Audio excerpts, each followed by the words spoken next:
What if you could have the practice of your dreams?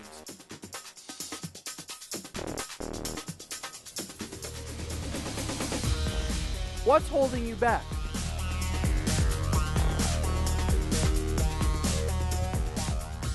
Imagine a life where you have everything you ever wanted.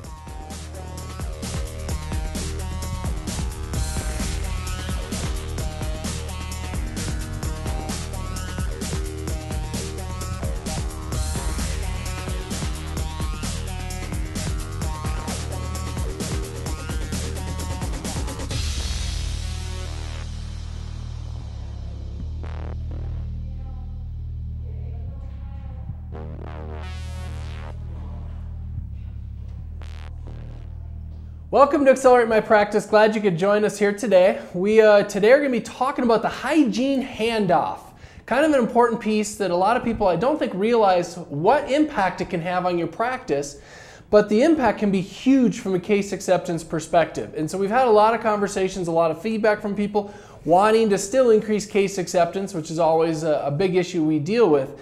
And the beauty of the hygiene handoff is how it sets up the whole process. How we set the patient up, how we set the doctor up to increase that acceptance rate. So that's kind of what we want to be discussing today. Any preliminary thoughts you want to throw out? I'm just excited about today's stuff. I think with setting the doctor up, it's only going to help increase your case acceptance. So I think this is going to be a good topic. Definitely a good topic. Fabulous. Yep. So when we talk about the hygiene time grid, which is a resource we have available to all of you, one of the things that the challenges we run into is that oftentimes what happens is when we're doing a hygiene appointment, we're often chatting about stuff, life, right? Whatever's going on in life. And the challenge is then in the last 15 minutes of the appointment when the doctor shows up for the exam, if we haven't prepped that patient at all for what's going to be found out or presented in the exam, what's the psychological profile of that patient when all of a sudden, in the last 15 minutes of the appointment, I tell you, Shar, that you need $2,000 or $3,000 of dentistry? I think I would be shocked out of my mind that you've been chit-chatting with me this whole time and not really prepping me for what you're seeing. So the challenge then becomes is, depending on the personality type, if you've got Shar sitting in the chair, she's going to be like, Doc, you're going to sit right here and you're going to answer all my questions. And now, you know, you're 15 minutes into your next patient. If you have a more timid person in the chair, their answer often is going to be, I don't know, I'm not timid. dumb setup there. Their answer often is going to be, let me think about it. And the reason why they're saying let me think about it is because they can't make a decision on the spot. They feel overwhelmed, they feel pressured, they have a million questions, we haven't gotten the questions answered. And so they walk away feeling insecure about making a decision. And in both scenarios, we're going to resolve that insecurity one way or another. Either we're going to resolve it by going home and thinking about it, meaning I'll see you in 6 months and you can tell me this again. Or if we're the bulldog type, by saying, you know, her grabbing the doctor by the throat and saying, no, you're going to explain all this to me. I want to understand it. So the challenge can be that it's flawed by design if you do it that way. Nobody's going to win. The patient doesn't win and you don't win in terms of time efficiency. So what we often suggest by contrast is if we can do all the diagnostic stuff in the first 15 minutes, do your probing, do your exam, do whatever it is, x-rays of course, looking at all these things and then starting to prep the patient for what you think the doctor is going to see. Now I realize some hygienists struggle with making recommendations or diagnosing, but I'm not asking you to diagnose. What I'm asking you to do is do your best job at guessing and explaining what you think the doctor is going to tell the patient, and then of course this all being scripted and planned out ahead of time so now doctor doesn't come in and make you look foolish. And I think if we do that by contrast of the other way where we don't prep the patient at all, I think what happens is they ask those 20 questions that made Shar run 20 minutes or 15 minutes into the next patient. I think she'll ask you all those 20 questions during the entire appointment. And I think what will happen is you'll see a massive transformation in terms of case acceptance. Because now what all the doctor has to do is come in and reiterate what's already been said. And, you know, with his little magic wand, you know, like this one here. I actually carry a magic wand just for fun. Sorry, dramatic effect. And I think what that does is it'll increase the acceptance rate in a big fashion. So what we want to discuss and spend the majority of our time on today is exactly how do we script that, how do we handle it. But I wanted to start with a big viewpoint of what's the psychology behind it and why is it more effective or not effective depending on how it is you're doing it right now. Right. And the other thing is, you're creating that communication transparency, right? Between the hygiene and doctor, you guys are basically working together as a team to properly treat the patient. So nothing seems like it's a shock, right? It's almost like going to the doctor for a second opinion, going to a different doctor for a second opinion. Instead, you have two opinions sitting right there in front of you. You've got the hygienist who's working on the patient, and then you have the doctor coming in who is agreeing with the hygienist of what's been presented, and maybe there's a little bit more that has to be presented, but at least there's some type of transparency with what you guys are seeing. In addition to transparency, consistency is the key. Absolutely. So if one person tells you this and then another person tells you that, it's going to erode confidence in a big way. Yep. And so we all need to be on the same page, or at least, we don't have to be at the exact same point, but we at least need to be on the same page, metaphorically speaking, or I think it'll massively erode the patient's confidence.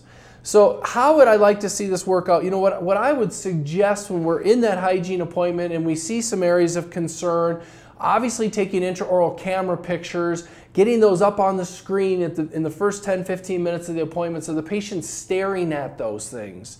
And naturally what you'll find, if they stare at them for a little while, they'll probably just ask, which is even easier for you. But if they don't, we want to make sure and bring it up.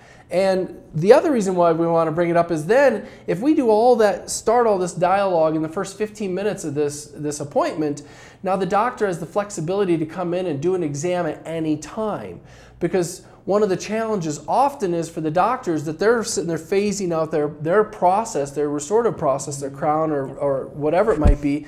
And naturally they want to come in when they've given anesthetic or when the impression is sitting or whatever the case is. And if we start all this and do all this diagnostic stuff in the first 15 minutes, it gives the doctor 45 minutes of flexibility with which to come into your operatory and do your exam, as opposed to having to come in and being forced to walk away at a less opportune time for them, and then coming into your room with 5 minutes left in the appointment and having a 20-minute conversation that causes a workflow problem. Right. So great question to ask is how does this work for the hygienists that may not feel as confident to diagnose or co-diagnose? So great question there. And here's what I would suggest. So we are on the same page. If you don't feel like you are, I would suggest you take some x-rays, some intraoral photos, lunch hour training, hand them out to everybody. Have everybody write down and commit to what they think doctor's going to say. Everybody, assistants, front desk, everybody. Because again, I want that consistency and transparency. And the best way to have it is for everybody to be on the same page. So we need to have a rough idea of when doctor's going to say MODBL or crown. And I hope it's not MODBL, but you get the idea. And find out when it is that we're going to pick this procedure over this one, and have some rough criteria to where everybody knows roughly what they're going to say. And my experience is when we run into a hygienist who's worked for a doctor for any great period of time, 3, 4, 5 years or more, you guys are usually very in sync. It's whenever we have someone who's new on the team, or if we have someone who for some reason is lacking that confidence. And I think it's important for the doctor to encourage that confidence out of the team, so every hygienist, every person can feel pretty confident when they're looking at it and say, hey, I think he's going to say this. And we say I think, one, because it allows us to hedge the bet, and then you're not legally making a diagnosis. You're actually just guessing what the doctor's going to say, who is then going to officially diagnose. Does that answer your question? Yes, it does. What about the opposite scenario where the hygienist would like to co-diagnose more, but the doctor just doesn't have the confidence in his hygiene team? So in that case, I think, again, this whole training aspect of making sure that the doctor has the confidence that we're going to get it right is very important. So that exercise of here's a whole bunch of examples, everybody write it down, and if we don't get it right the first time, and there's now great discussion about how we're going to do it differently, then what we would do is go back, a week later, do the same exercise, different patients, different scenarios, and see if we continuously get closer and closer and closer. And then of course in the mouth, we're getting to see this every single day with every single patient. So you get to practice 8 times a day with all your patients per hygienist. So I think over time, it won't take long to be on the same page. So it brings up a good transition of how do we handle this if in front of the patient we're not. So what I would suggest is we have the conversation with the patient about what we think they're going to say, and of course answer all the 20 questions. Now when doctor comes on in for the exam, walks up, says hi, shakes Char's hand, how you doing, does all the niceties. As soon as they say the hello, how are you doing, doctor, here's what I see in Darren's mouth that I think you need to look at. I think you're probably going to recommend that Darren has an MODBL on this tooth and a crown on this tooth and maybe some periodontal disease, and this is what Darren and I have been discussing. So now the patient hears you say it twice because they heard you say it to them and now they heard you say it to the doctor.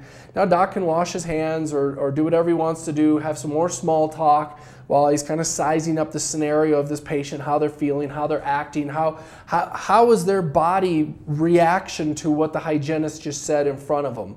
Did they recoil like, oh man, no, I hope not, I hope you're wrong, or were they like, yeah, I believe my hygienist, she's amazing. So then what we can do is we can do the exam as the doctor, and it's very, very important that we don't ever undermine our hygienist or any of our team for that matter. So if we see something where we're in conflict, what I would suggest you say is, I can totally see why Darren recommended this procedure to you. In this scenario though, I think we can do something different, whatever that different thing might be. But I think if we start off with a good affirmation statement to the team about why it is that we think there's a difference, we don't undermine that person at all. We actually affirm them for why they suggested what it was, and then just said, but we're going to do it slightly different.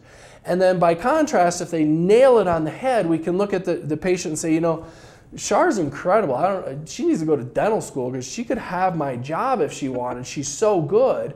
And I know I'm being a little bit cheesy perhaps, but what happens is it builds the confidence of your team, it builds the confidence of your patient in your team, and I think all those are very, very good scenarios that help us in the long term.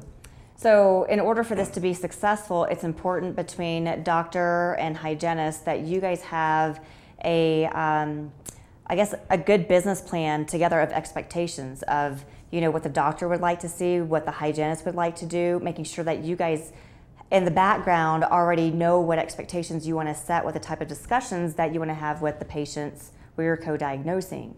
So it's going to be important to make sure that you guys spend that time to understand what partnership you guys want to have in order so you can, you know, capture as many opportunities as possible with the patients that are sitting there who need a treatment plan.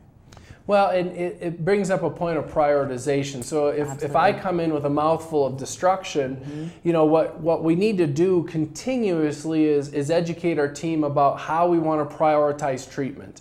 You know, and there will be some things that'll be pretty obvious. You know, maybe treating periodontal disease, always the first priority. But then beyond that, you know, do we start with this surface, with this quadrant? Do we start with this? What's the most pressing? You know, if we're looking at an x-ray and we can tell we're 1/2 millimeter from a pulpal exposure that's going to lead to probably a root canal, that might be the biggest priority. And, you know, in the meantime, what we can do as hygienists is carefully set the expectation of, I don't know which one doctor is going to suggest first. You know, in a perfect scenario, we could probably do all these at once, which would be great for you.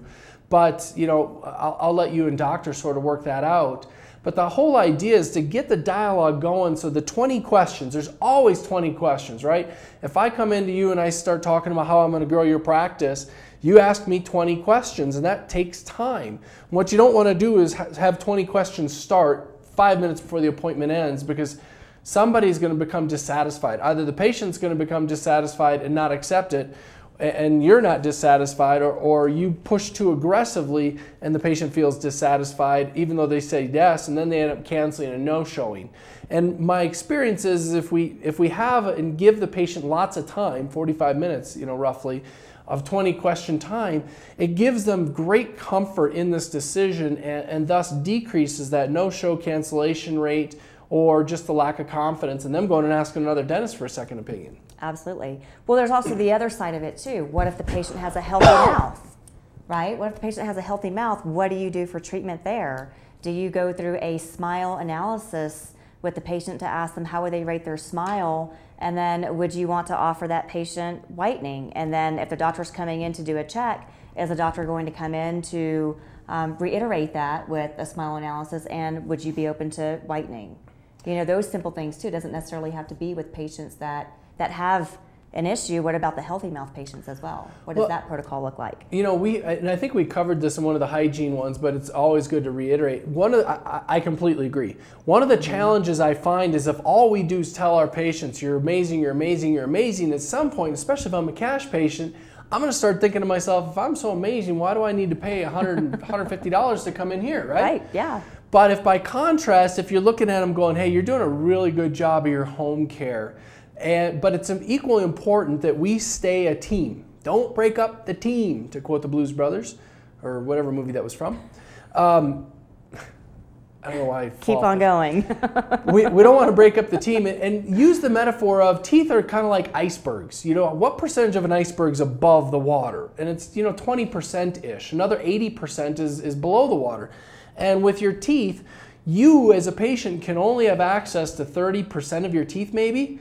I mean, the facial, the lingual, the incisal edge, the occlusal, but you have so much below the gum line, you have so much interproximal, which of course is terms that we wouldn't use with them, that they can't access to clean. So it's important that the team stay together, because those are all the areas that I'm responsible for. You're responsible for the occlusal surface and the facial and the lingual, or the buccal and the lingual, but I'm responsible for everything else. All the interproximal stuff, all the below the gum line stuff, that's all my job that you can't have access to. And even, you know, if we look at the lowers here, you're not even doing such a good job in the lingual.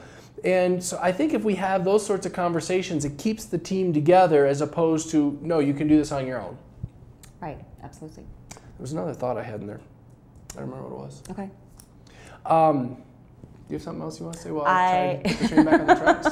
Well, I mean, I think the biggest thing, like we had mentioned before, is just making sure that everybody's on the same page with how they want to put their co-diagnosing plan together, so you can convert your patients, regardless if they do need work or if they do have that healthy mouth. It's looking at it both ways, not just thinking that, well, this person has a healthy mouth, they're good to go, just a quick check, and then they're out the door. How about talking to them, educating them a little bit more? You can even offer up fluoride. It's whitening. It's, you know, congratulating them on doing such a great job, being a great patient. I actually had a dentist that I used to go to back in Texas who would ask me to eat a bunch of candy before I came in because he wanted something to clean off my teeth, you know, but even though I thought that was great and I was a great patient, I wanted him to offer up more to me. I wanted to know more about whitening.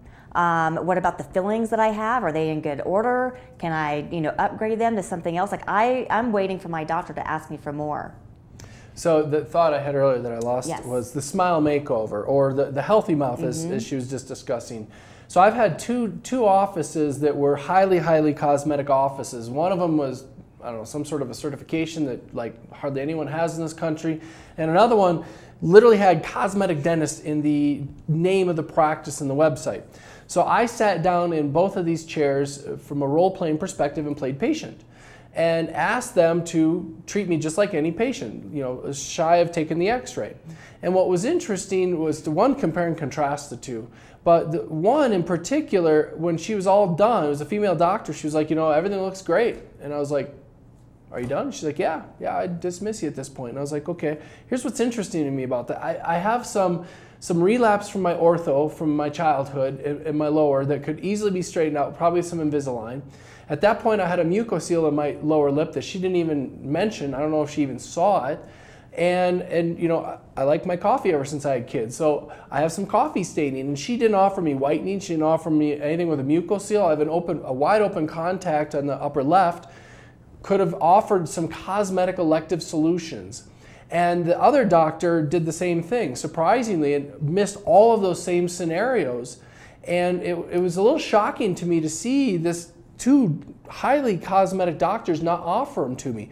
Now the one did ask the question that you had suggested of, hey, rate your smile from 1 to 10. Right. And when I saw that, I purposefully put a 7 because I wanted to see what they were going to say. And they didn't address it at all. So they had this great bit of information that I rated myself a 7 out of 10. The perfect question to come back with would have been, hey, Darren, what would it take to get your smile to a 10? And I know that's kind of like the used car salesman of, hey, what's it going to take you to get in this new car today? But it's a fabulous question of, why not a 10? What's holding you back from rating yourself a 10? And can we help you with it? Maybe it's whitening, maybe it's fixing the open contact, maybe whatever the case is. So it's a fabulous leading question that gets us talking about dental treatment. And that's obviously what we're after out of this hygiene topic is, how much more compared to where we are today can we talk about restorative elective dentistry?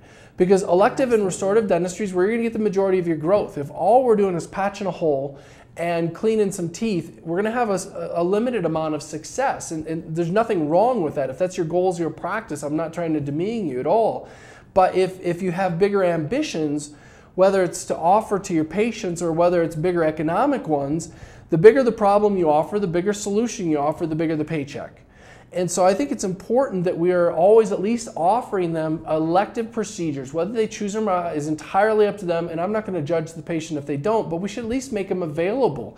And in one of these two offices I was describing, they offered Botox. And I'm looking at them going, man, I got my 40 coming around the corner. You're not going to offer me to fix some of these wrinkles and can you get rid of the gray hair and the vitiligo and everything else? Mm-hmm. And they sort of chuckled at me and said, yeah, I guess we should have offered that. So it's interesting to see how we can take this content and allow us to drive so much more business and increase the acceptance rate. That was the whole premise of the show from the very beginning was, what can we do? What conversations can we have? What systems can we put in place to where we increase the acceptance rate of the patient? And then if the doctor at the end of this conversation, you know, we do this handoff, the doctor goes, yep, patient's absolutely right. I need all of you doctors to ask one more question. And that question is, when would you like to schedule? Whatever the procedure is. When would you like to schedule? And you know, you don't need to stay there. And if the patient looks at you weird, like, hey, doctor, why are you asking me this? I would just look at the patient and say, hey, I just want to make sure I get this scheduled right for you. You've been a good friend and a good patient of mine for a long time. And so I want to make sure we get this scheduled precisely for you. And the minute the patient pulls out their phone and starts looking up a date, you can just look at the hygienist and go, I need 6 units. What's that mean? Oh, that's a very complicated definition as to what it is I have to do for you, but they know exactly what that is. So now I know it's going to be scheduled right. And now we get to jet out the door and off we go. Yep. And so it's important to ask that last and final question. So I had another client similar to this that we were working on. This is where the hygiene handoff content came from a few years back. And I'm listening to this conversation go on, and there wasn't a lot of prep work. And then the doctor would have this conversation, a great rapport with her patients. And then right as it was that awkward, hey, doc, what should I do? Should I schedule this? She'd be like, hey, great, we'll see you next time. And she'd bolt. And rather than, would you like to schedule it? Because if she'd have just asked, would you like to schedule it, she did start after lunch that day, and everybody scheduled. So it's oftentimes we just don't ask that last question, which is a simple one of, when do you want to schedule? And if they get into all the financial, I don't know, what's it going to cost, all that sort of stuff, there's two answers. One is, Shar will find a way to make it affordable for you. And if you've got good enough rapport with your patient, they'll probably be okay with that. And if you don't and they want to know specifically what it is, say, no problem, we'll take you up front and we'll get that figured out. But do you want to schedule it pending what it's going to end up costing? Just, I want to get it on the schedule because there's a lot of other people scheduling.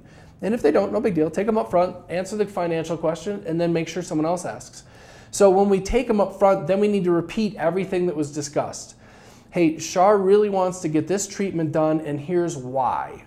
The why is wildly important, because now when we get to the financial conversation, I know the why because I just spent 45 minutes chatting with a patient. But if I don't give it to the front office, now when Shar finds the economic aspect of this, if she starts pushing back on the front office and they don't have that last bit of information as to why she was interested in getting the treatment done, it quickly falls apart. That is huge. It's so important to make sure that that information is transferred somehow to the front. So if that patient starts to waffle a little bit when you're talking finances, you can always remind them of their why. Absolutely. We know you're going to Glamour Shots next week, Shar, and we got to make that mug of yours look beautiful. So let's get you scheduled. Yep, absolutely right. Perfect. Any other concluding thoughts you want to throw in? No, I think just come together as a team. Make sure you know what's important. Make sure you guys are working together as a team on this. That's what's going to make this successful for you. Awesome. I hope you enjoyed the show. If you have any further questions, get a hold of your coach. Shoot us emails. If you have content you want to see us do in the future, please email it over to us. Otherwise, have a wonderful day, and we'll see you next week. 8 a.m. Mountain, 10 a.m. on the East Coast. Have a great week. Bye.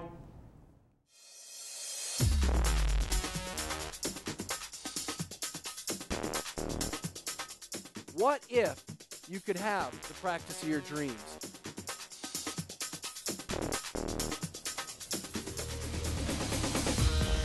What's holding you back?